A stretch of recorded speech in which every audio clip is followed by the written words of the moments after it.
In this video, we'll guide you through the steps to stop a debit order using the Capitec app. First, open the Capitec app and locate the Transact button at the bottom of the screen. Tap on this button, which will take you to the next screen. From there, select the Debit Orders option, as that's the focus of our tutorial today.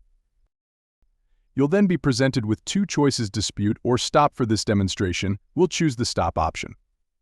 On the following screen, you'll find information about the process of stopping a debit order.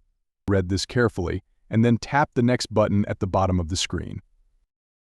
The app will now prompt you to provide a justification for why you need to stop the debit order. Once you've entered the relevant details, you'll be taken to a confirmation page, completing the process.